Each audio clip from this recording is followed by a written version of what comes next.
Joe Miller straightened his tie as he walked through the grand entrance of the Galactic Council chamber. The massive doors, each carved from a single piece of rare stellar wood, towered above him. Even after 15 years of humans being part of the galactic community, the sight still impressed him. Ambassador Miller, right on time as always, said the blue-skinned Centaurian assistant who greeted him. Joe nodded with a small smile. Humans value punctuality. Most species find it quite strange, the assistant said, leading him to the human section. Well, we're strange in many ways, aren't we? Joe replied. The council chamber held representatives from over 200 species.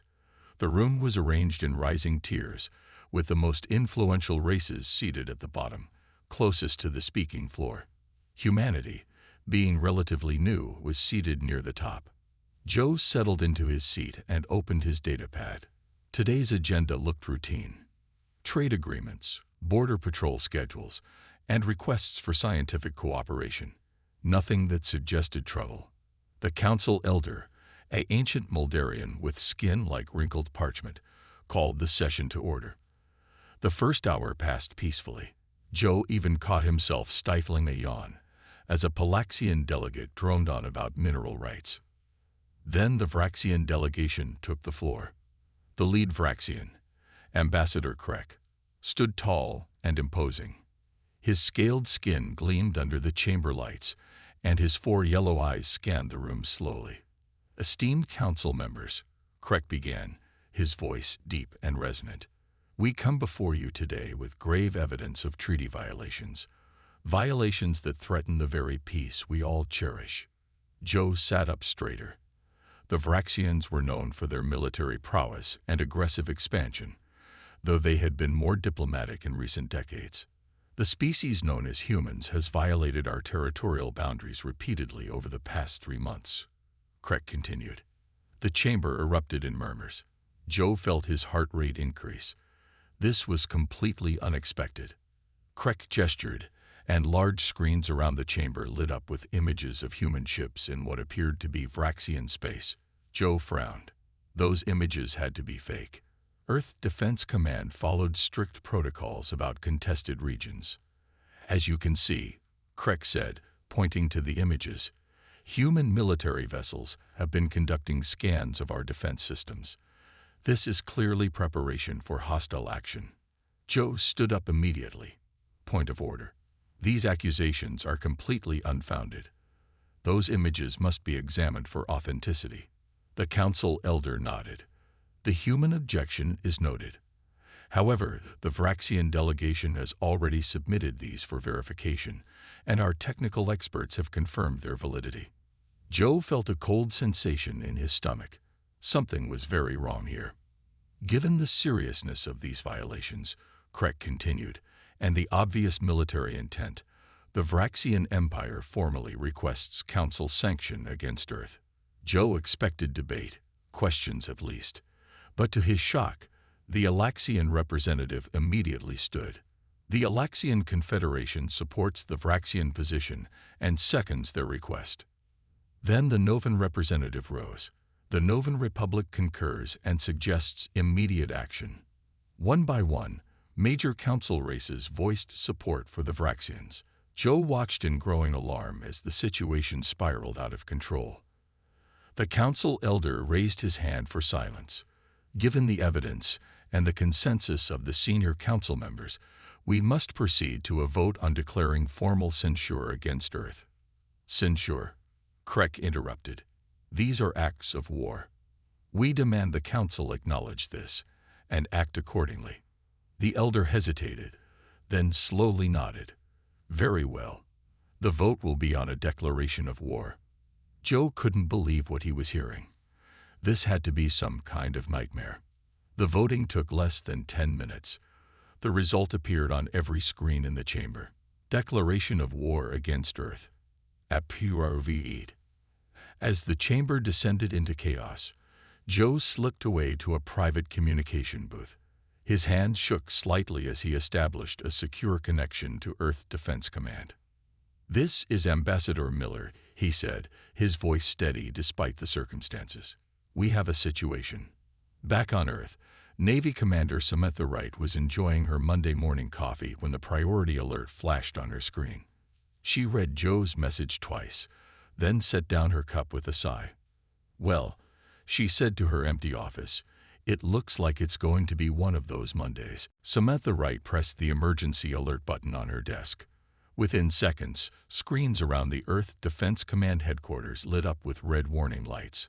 Officers who had been casually starting their work week suddenly snapped to attention. "All section heads to the main conference room. Priority Alpha," she announced over the comm system. 20 minutes later, the conference room was filled with military officers and government officials. Some attended in person, others joined via secure holographic links from around the world. Despite the emergency alert, nobody looked particularly panicked. Admiral Frank Owens walked in last, carrying a breakfast sandwich in one hand and a coffee in the other. "Sorry for the delay," he said, taking his seat at the head of the table. Drive-through was busy. "So, we're at war with the Vraxians." Samantha nodded and projected Ambassador Miller's full report onto the main screen. "The Galactic Council made it official 43 minutes ago. The vote was surprisingly one-sided." Frank took a bite of his sandwich and chewed thoughtfully. "Interesting timing. Almost exactly when we predicted." Intelligence Officer Gordon's report was only off by 3 days, Samantha confirmed. A woman with short gray hair appeared on one of the screens. "This is Lisa Gordon reporting from Outpost 7. My team intercepted Vraxian communications 3 weeks ago, suggesting they were planning something big. We've been tracking their fleet movements since then." Frank nodded. "And they've been quietly repositioning their forces toward our outer colonies. Based on their current trajectory, they'll be in position to attack New Montana in approximately 18 hours. The room remained calm. A man in a Navy uniform raised his hand. "Captain Steve Daniels, 7th Fleet. We completed deployment near New Montana last Thursday under the guise of training exercises. All ships are at full combat readiness." "Civilian preparations?" Frank asked, turning to another screen. "Carol Martinez, Colonial Administration. All outer colonies have been running routine safety drills for the past 2 weeks. Essential personnel and civilian evacuations can begin immediately using our prepared cover story about environmental system maintenance." Frank finished his sandwich and wiped his hands. "What about our allies?" A man in a dark suit spoke up from the corner of the room. "Paul Jackson, Diplomatic Corps. We've already sent the coded alerts to the Arcarians, Belosians, and Talari. They're standing by to honor our defensive pacts.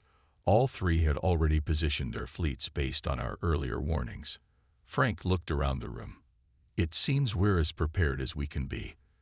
"Thoughts on the Vraxian strategy?" Samantha pulled up a star map. "They clearly expect us to be caught off guard. Their fleet positioning suggests they plan to hit New Montana first, then move inward through our colonial chain, likely expecting us to pull forces back to protect Earth itself, which would leave our supply lines exposed." Frank nodded. "Classic Vraxian tactics based on historical records. They've used the same approach in 6 previous conflicts." "They think we don't know their playbook," Lisa added from her screen. "That's our advantage." Frank stood up and walked to the main display. "Let's review Protocol Thunderstorm one more time."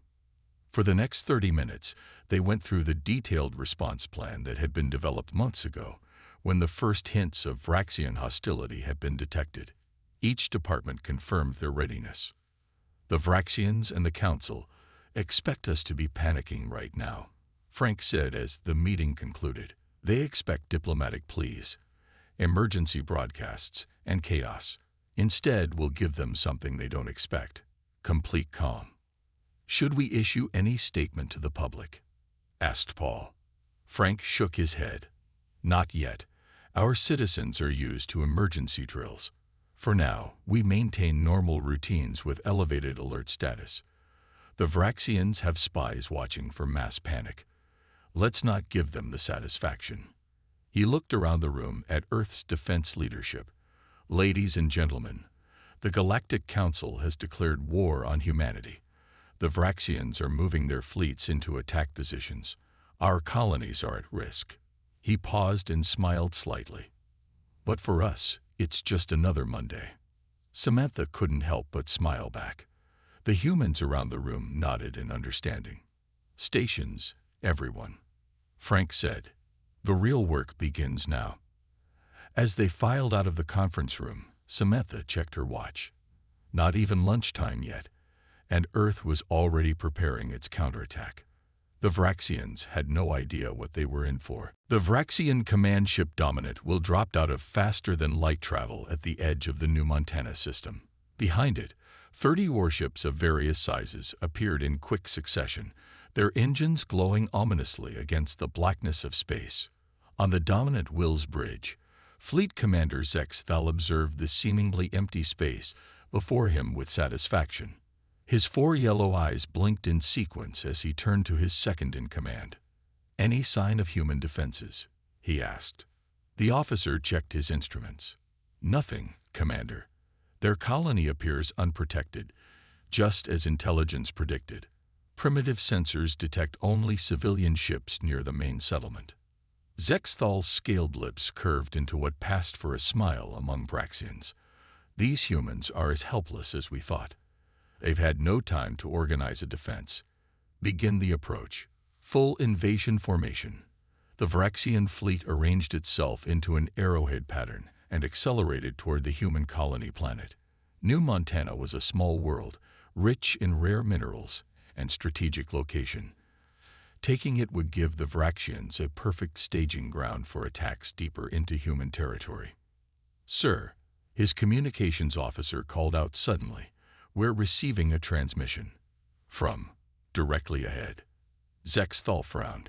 "There's nothing ahead of us. The transmission source is moving, sir." Suddenly, the space before the Vraxian fleet shimmered, and ships began to appear. Not a few scattered vessels, but an entire battle group. Human warships deactivated their stealth systems one by one, revealing a defensive line that stretched across the Vraxians' path. "Impossible," Zexthal hissed. "Our intelligence said." "This is Captain Daniel Rogers of the Earth Defense Ship Challenger." A calm human voice came through the communication system. "Vraxian fleet, you have entered restricted space without authorization. Your presence here constitutes an act of war under Galactic Council Regulations, Section 42, Paragraph 3. Zexthal's scales bristled in anger and confusion. "They cannot be here already. The Council only declared war yesterday." On the bridge of the EDS Challenger, Captain Rogers sat calmly in his command chair. The Vraxian fleet was displayed on the main view screen, exactly where they had expected it to be. "All ships maintain position," he ordered. "Weapons systems ready, but do not fire unless fired upon." His tactical officer, Olivia Kent, nodded. "All ships confirm ready status, Captain. Defense grid is active." Rogers opened a channel to the planet's surface. "New Montana colony, this is Challenger. Begin evacuation protocol Delta." Below on the planet, Colony Administrator Carol Martinez had been waiting for this call. She immediately activated the colony-wide alert system. "Attention all citizens," her voice echoed through the settlement. "This is not a drill. Please proceed to your designated evacuation centers as practiced. Shuttles are ready for immediate departure." The citizens of New Montana moved quickly, but without panic. Weekly drills had prepared them for this moment. Parents gathered children. Essential workers secured critical systems, and within minutes, orderly lines of people were boarding the shuttles that would take them to the safety bunkers on the far side of the planet. Back in space, the Vraxian commander was losing his composure. "How did they know we were coming?" he demanded of his intelligence officer, who could only shake his head in confusion. "Sir, the human ships are deploying." "Something," his sensor officer reported. Small objects were launching from the human vessels, speeding toward the Vraxian fleet. "Analyze those weapons," Zexthal ordered. "They don't match any known human weapon signatures," the officer replied, bewildered. "There, sir, They're penetrating our shields. The first of the devices attached to the hull of a Vraxian cruiser. Instead of exploding, it emitted a pulse that rippled across the ship's surface. Instantly, the cruiser's weapons and engines shut down. "What is happening?" Zexthal roared. 3 more Vraxian ships went dark in quick succession. The human fleet hadn't fired a single destructive shot. On the Challenger, Captain Rogers watched with satisfaction. The EMP charges are working perfectly, just as the Admiral predicted. His communications officer turned to him. "Captain, we're receiving a transmission from the Vraxian command ship." Rogers nodded. "Put it through." "This is Fleet Commander Zexthal." The Vraxian's voice was tight with suppressed rage. "What is the meaning of this ambush?" Rogers allowed himself a small smile. "Commander, there's no ambush. We're simply defending our territory. Perhaps you'd like to discuss terms of your surrender." News of the failed Vraxian attack spread quickly through the Galactic Council. In the Grand Council chamber, delegates whispered to each other as emergency sessions were called. The Vraxians had promised a swift victory. Instead, reports showed their first fleet had been disabled without a single ship being destroyed. Ambassador Krek of the Vraxian delegation pounded his fist on the speaking podium. "We demand our allies honor their commitments. The humans were ready for us. This proves they have been preparing for war all along." The council elder raised a hand for quiet. "The situation has changed. We must reconsider." "There is nothing to reconsider," Krek interrupted. "The declaration of war has been made. All signatories must commit their forces as agreed." In a small meeting room away from the main chamber, Centauri Ambassador Krill met secretly with human diplomat Eric Johnson. The Centauri were insect-like beings known for their caution and neutrality in galactic politics. "Your people were prepared," Krill said, his mandibles clicking softly. "How interesting." Eric nodded. "We suspected the Vraxians were planning something. We've been watching them for months." "Many council races did not want this war," Krill admitted. "The Vraxians presented evidence we could not ignore, but now I wonder about its authenticity." "Faked," Eric said simply. He placed a data crystal on the table. "This contains proof that the Vraxians doctored those images. It also shows Vraxian ships stealing resources from 15 different worlds in the past year." Krill's compound eyes widened slightly. This would change everything if presented to the council. "We know at least 7 races were pressured into supporting the war declaration," Eric continued. "The Vraxians threatened their trade routes and colonies." "The Vraxians are powerful," Krill said. "Many fear them. Perhaps it's time to fear them less," Eric suggested. "Earth has activated defense agreements with the Arcarians, Belosians, and Telari. None are council members, but all are respected species." Meanwhile, in another part of the council station, human diplomatic officer Diane Peters worked tirelessly, meeting with representatives from smaller council races. Her task was simple but crucial: fracture the Vraxian coalition. "The Vraxians promised us an easy victory," said the Palaxian representative, his feathered crest flat with worry. "They said humans would surrender immediately." "And now you're committed to a war you never wanted," Diane said gently. "What if there was a way out?" Back on Earth, Admiral Frank Owens received updates from across the galaxy. The situation was developing exactly as they had predicted in their planning sessions. "The Vraxians are calling for their allies to send ships," Samantha Wright reported. "But 3 species have already contacted us privately about neutrality agreements." Frank nodded.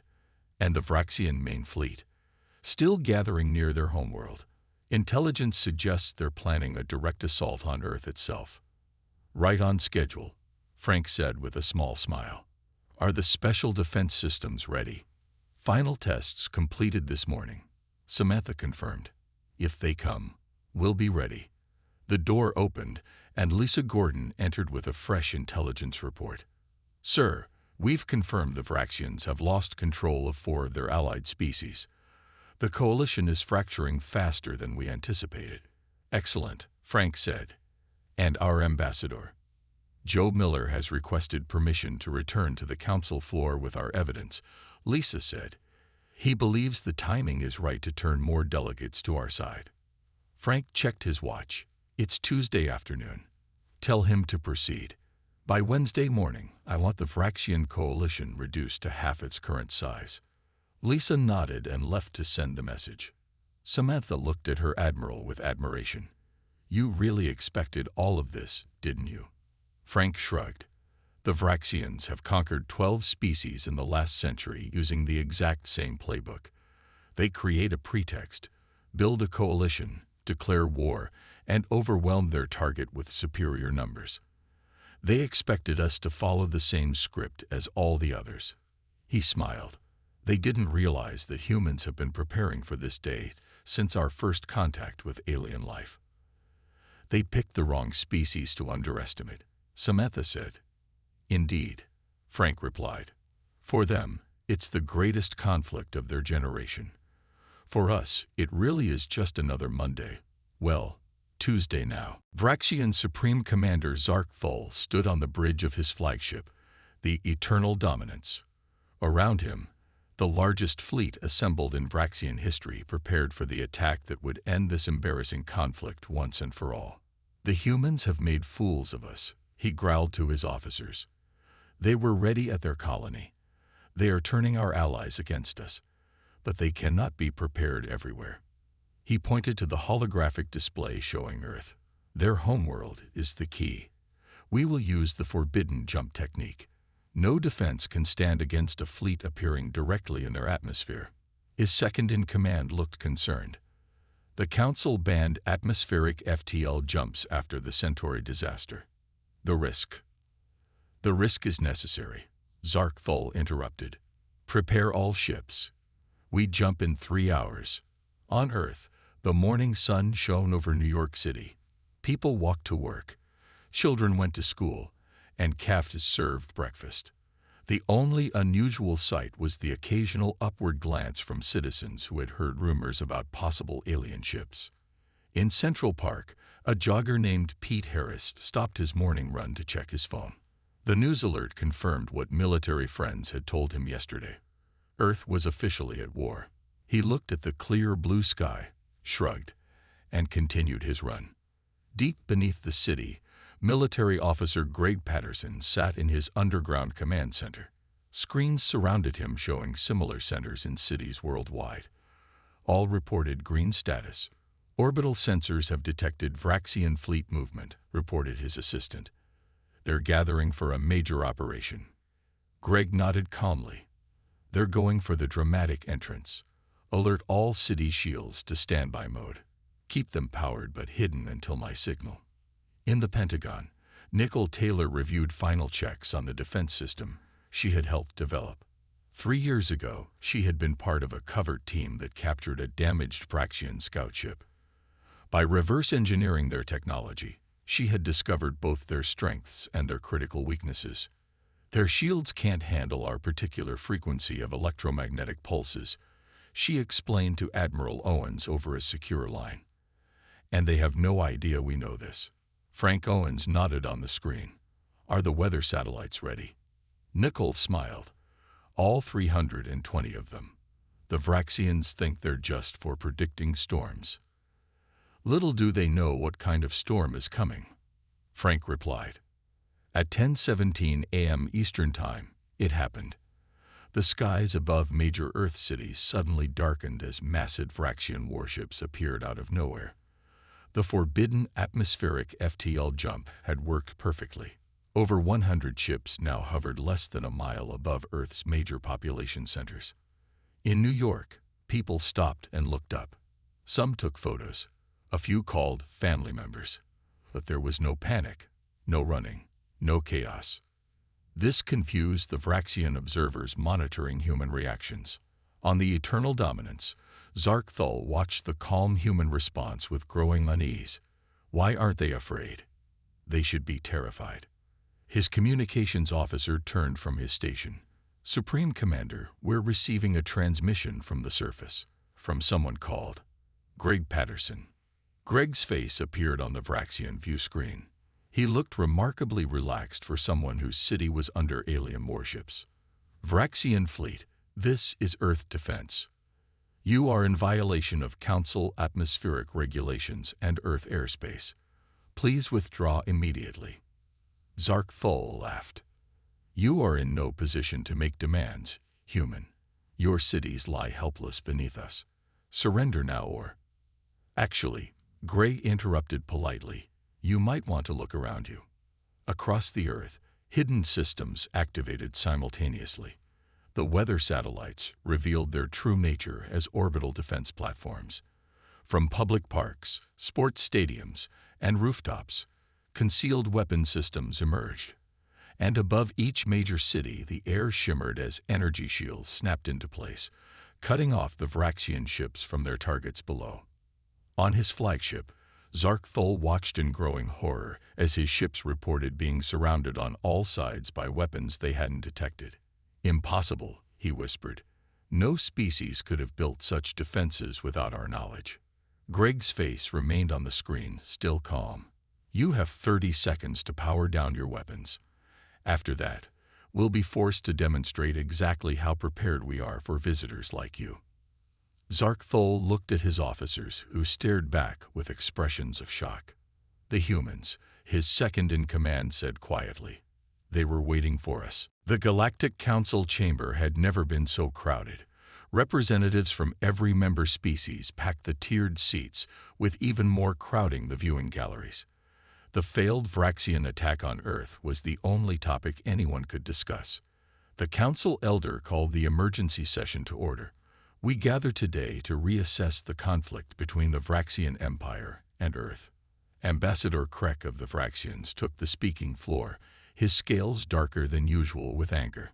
"The humans used forbidden technology to trap our peaceful observation fleet. This proves their hostile intent." Murmurs swept through the chamber. Many delegates exchanged skeptical glances. Peaceful observation fleet. The Tellarate ambassadors stood without being recognized. "Your ships appeared inside Earth's atmosphere using banned FTL jumps. We have the sensor data. The Tellarate Federation withdraws from this conflict," he continued. "We will no longer support Vraxian aggression." Krek hissed in fury. "You cannot. The Palaxian worlds also withdraw," another delegate announced, standing. One by one, more species rose to distance themselves from the Vraxians. The chamber grew louder with each declaration. The elder banged his ceremonial staff for order. "It seems the coalition is dissolving. Perhaps we should reconsider the declaration of war itself." At that moment, the chamber doors opened. Joe Miller, Earth's ambassador, walked in flanked by 2 aides carrying data crystals. The room fell silent as he approached the speaking floor. "Esteemed Council," Joe began, his voice steady. "Earth has something to share." He nodded to his aides, who distributed the data crystals to key delegates. "These contain irrefutable evidence that the images used to justify war against Earth were falsified by Vraxian intelligence operatives." The chamber erupted in shouts and accusations. The elder barely maintained order. Joe continued when the noise subsided. "We also provide evidence that the Vraxians have been harvesting restricted resources from 15 worlds, including 3 council member planets." Krek lunged forward. "Lies. Human propaganda." "The data is authenticated," said a new voice. Dr. Alan Russell, Earth's leading genotechnologist, stepped forward. "I personally verified the Vraxian coding signatures in the falsified images. They match known Vraxian military encryption perfectly." From the back of the chamber, a small figure stood. Lucy Wong had served as a council security officer for 12 years. Very few knew of her human heritage, as her appearance was altered to resemble a Minoran. "I can confirm the human evidence," she said, her voice carrying across the suddenly silent room. "As head of council security, I have been tracking Vraxian resource thefts for 3 years, but political pressure prevented a formal investigation." She deactivated her appearance modifiers, revealing her human features. "I am Lucy Wong of Earth. I was placed here to gather evidence of Vraxian crimes when we first suspected their plans." The chamber dissolved into chaos. Accusations flew across the floor. Several delegates demanded immediate sanctions against the Vraxians. The council split into three distinct groups: those still supporting the Vraxians, those now siding with Earth, and those declaring neutrality. Ambassador Krek stormed to the center of the floor. "This changes nothing. The war continues. Earth will fall before the might of the Vraxian Empire, with or without these cowards' help." He gestured to his delegation, and they marched out of the chamber together. Joe watched them leave, then turned to address the remaining council members. "Earth did not want this war. We prepared for it because we had to. Now we ask the council, stand with us, stand aside, or stand with the Vraxians. But know that Earth will defend itself regardless of your choice." The elder looked troubled as he surveyed the divided chamber. "This council has not faced such a crisis in 500 years. We will vote on rescinding the war declaration." As the voting began, Joe stepped aside to speak with Lucy Wong. "You've been undercover all this time?" he asked quietly. Lucy nodded. "Earth has had contingency plans since our first contact with alien life.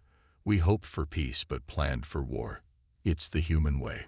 Joe smiled slightly. "It seems the Vraxians picked the wrong species to intimidate." "They certainly did," Lucy agreed. "For them, this is a catastrophe. For us, just another day at the office," Joe finished. Admiral Frank Owens stood on the bridge of the EDS Determination, Earth's newest flagship. Through the view screen, he watched as ships from Earth's fleet gathered alongside vessels from their new allies. What had begun as a war against humanity was rapidly becoming a united front against Vraxian aggression. "All battle groups report ready, Admiral," said Fleet Commander Olivia Garcia, her voice calm despite the impending battle. Frank nodded. "And our allies?" "The Arcarians have positioned their ships on our left flank. The Belosians and Talari cover our right. 3 more species joined us an hour ago. Their ships are still moving into position. The Vraxians." Olivia brought up a tactical display. "They've fallen back to defend their core worlds. Their main fleet is divided between their homeworld and their 3 primary colony planets." Frank studied the display. "They still outnumber us, but they're spread thin trying to defend too many locations at once." He smiled slightly, exactly as we predicted. He opened a channel to all Earth ships. "This is Admiral Owens. In less than an hour, we launch our counteroffensive against the Vraxian Empire. Remember your training. Follow the battle plan. And remember that we fight not just for Earth, but for every species the Vraxians have threatened or conquered." He closed the channel and turned to Olivia. "Begin the operation." The combined fleet moved forward, dropping out of FTL travel near the first Vraxian military outpost. The massive installation orbited a small moon, its weapons already firing as the Allied ships appeared. "They were waiting for us," Olivia said, surprised. "Of course they were," Frank replied, "but not for what we're about to do." Instead of engaging directly, the Earth ships deployed thousands of small drones. Each was barely larger than a human hand, but together they formed a cloud that absorbed the Vraxian weapons fire. Behind this shield, Earth's ships moved into position. Their weapons fired not at the Vraxian station, but at specific points in space around it. "Gravity disruptors active," reported the weapons officer. "Creating micro-singularities now." Small black spheres appeared around the Vraxian station. The Vraxian weapons fire began to curve toward these artificial gravity wells, missing the Earth fleet entirely. "Deploy the ground teams," Frank ordered. Across the battlefield, specialized transport ships broke away from the main fleet. Each carried soldiers led by Colonel Ben Martinez, an expert in boarding operations. Inside the lead transport, Ben checked his team's equipment one final time. "Remember, we disable their systems and capture their command staff. No unnecessary casualties." His soldiers nodded. Unlike the Vraxians, humans had no desire to destroy their enemies completely. Their goal was to end the threat, not eliminate the species. The transports slipped through the distracted Vraxian defenses and attached to various airlocks around the station. Within minutes, human forces were moving efficiently through the corridors. Similar scenes played out across Vraxian space. Earth forces, alongside their allies, struck multiple targets simultaneously. Their technology, much of it reverse-engineered from captured Vraxian ships, proved devastatingly effective. On the Vraxian homeworld, Supreme Commander Zark Thul received increasingly desperate reports from his forces. How? He demanded, slamming his fist on the table. How are they doing this? They're supposed to be a primitive species. His intelligence officer had no answers. They're using technology we've never seen before. Our weapons are being redirected. Our shields fail against their specialized devices. Zark Thul stared at the strategic display as more and more of his forces reported capture or surrender. We underestimated them. Completely. Across Vraxian space, human and allied forces moved with precision and restraint. They disabled rather than destroyed, captured rather than killed. Within 6 hours, they had secured 3 major Vraxian military installations and were advancing on 2 colony worlds. Back on the Determination, Frank received the reports with satisfaction. Phase 1 complete, exactly on schedule. Casualties minimal on all sides, Olivia reported. Our restraint has surprised the Vraxians. Many are surrendering without fighting. Good, Frank said. Prepare for Phase 2. I want to be in orbit around the Vraxian homeworld by this time tomorrow. Olivia nodded, impressed by his confidence. The Vraxians thought this would be a quick war, she said.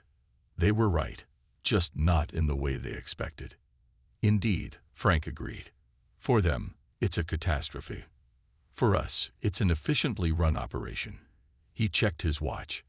And right on schedule. 9 days after the Galactic Council had declared war on Earth, the conflict was over. The Vraxian leadership stood in Earth's lunar base, a facility whose existence had been kept secret from the galactic community. Supreme Commander Zark Thul and 5 other high-ranking Vraxian officials had arrived to sign the surrender documents. They expected a grand ceremony with military formality. Instead, they found Admiral Frank Owens sitting casually at a simple table, eating a chocolate donut and wearing what appeared to be informal clothing. "Welcome to Luna Base," Frank said, not bothering to stand. "Coffee? We've got donuts too." Zark Thul's scales darkened with anger and humiliation. Is this how Earth treats a formal surrender? Frank shrugged. It's Monday morning. We're keeping it casual. He gestured to chairs around the table. Please sit. Let's get this done without unnecessary ceremony. The Vraxian officials looked at each other in confusion, but eventually sat down. Human aides provided document tablets detailing the terms of surrender. You'll notice our terms are quite reasonable, Frank said, wiping sugar from his fingers. We don't want your territory. We don't demand massive payments. We simply require political reforms to ensure you don't do this to anyone else. Zark Thul reviewed the terms with surprise. These are unexpectedly lenient. Humans aren't interested in revenge, Frank explained. We just want a peaceful galaxy. Sign there at the bottom, please. One by one, the Vraxian officials pressed their identification markers to the documents. Just like that, the war was officially over. At the Galactic Council chamber, Ambassador Joe Miller addressed the assembled delegates. The mood was solemn as he took the speaking floor. The conflict with the Vraxian Empire has ended, he announced. Earth has accepted their surrender and established terms for lasting peace. Murmurs spread through the chamber. Many had expected humans to demand harsh penalties or territory. However, Joe continued, this conflict has revealed serious flaws in how the Council operates. Earth formally requests a permanent seat on the Security Council to ensure no species can manipulate the Council into unjust wars again. The Council elder nodded slowly. The request seems reasonable given recent events. We will put it to a vote immediately. The vote passed with overwhelming support. Many species had been impressed by Earth's restraint during the conflict. Afterward, Joe met with several ambassadors who had questions about Earth's surprising military capabilities. "We had no idea humans possessed such advanced technology," said the Alaxian representative. Joe smiled diplomatically. "Earth believes in being prepared. We hoped for peaceful relations but planned for all possibilities." "But how did you develop these technologies without anyone knowing?" asked another delegate. "Earth has been watching the stars for centuries," Joe explained. "Long before official first contact, we observed distant conflicts and studied wreckage from battles fought in our solar system's outer reaches. When we finally joined the galactic community, we already knew more than anyone realized."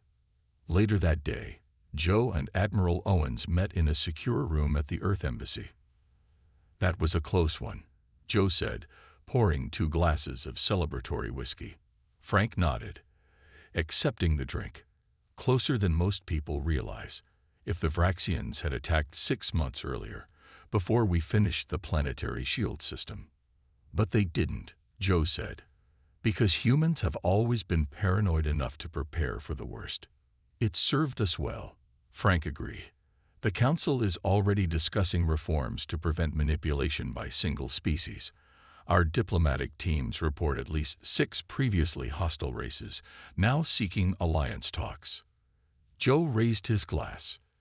"To humanity's finest qualities: paranoia, preparation, and pragmatism." Frank clinked his glass against Joe's. "And to the Vraxians, who thought they could intimidate Earth." They both sipped their drinks. Frank glanced at his watch and smiled. "Look at that," he said. "It's Monday again. Wonder what this week will bring." Joe laughed.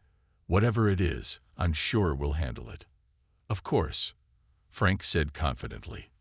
"After all, that's what humans do. We take the impossible, the unexpected, the catastrophic, and we turn it into just another Monday." Outside the window, Earth rotated peacefully below them, its people going about their daily lives, most of them never knowing how close they had come to true danger, or how thoroughly their leaders had prepared to protect them from it.